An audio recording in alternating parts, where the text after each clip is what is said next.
Вот. Я не знаю почему, но, в общем, я влюбился в Чечню, наверное, из-за людей. Я за все это время ни одного пьяного не видел. Вот я второй год здесь, да, я на улице не видел ни одного пьяного. Вот. То есть я от этого отвык. Вот. Я не видел здесь женщину, допустим, с сигаретой или с пивом. Вот. У нас, допустим, в Тольятти это страшное дело, особенно вот летом ездили, на лавочку сесть нельзя, все с пивом, все с сигаретами, дети, мамы, папы, все вместе. Здесь совершенно другой менталитет. Вот мне менталитет чеченский, он мне получилось, что он мне ближе, он мне роднее. Таких девушек, как именно в Чечне, наверное, нет больше нигде в России.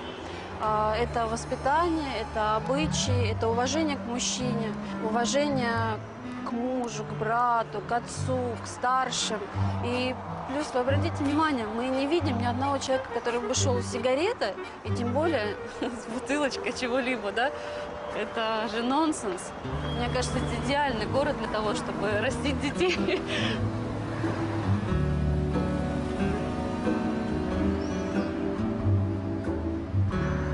Дмитрий Демушкин признается, ожидаемое увидеть здесь и увиденное небо и земля. Человек, готовый, по его же словам, не задумываясь, отдать жизнь за свою родину, говорит, что России необходимы такие лидеры, как Рамзан Кадыров.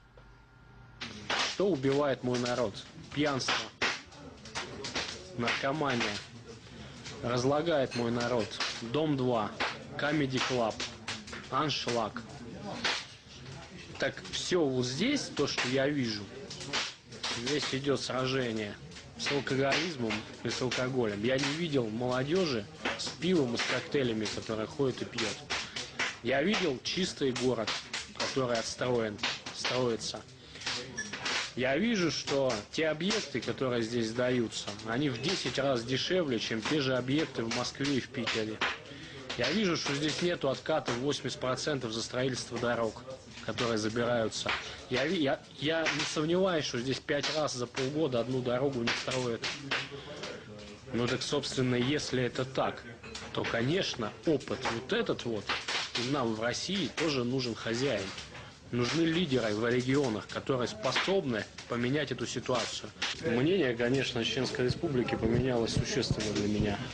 Когда я туда ехал, и у меня у самого в том информационном поле, в котором я существовал, были определенные опасения. Я думал, что все-таки здесь довольно-таки опасно. Не говоря уже про людей, которые искренне советовали нам сюда не поезжать. И на самом деле мы увидели, что все спокойно. Жизнь действительно здесь налаживается. Я сам выбирал в те места, которые я хочу съездить. То есть нам не говорили, что мы сейчас поедем туда, туда. То есть мы объехали от границы Дагестана до границы с Ингушетией. Вот сейчас на границе недалеко от Грузии находимся. То есть объехали практически всю Чечню.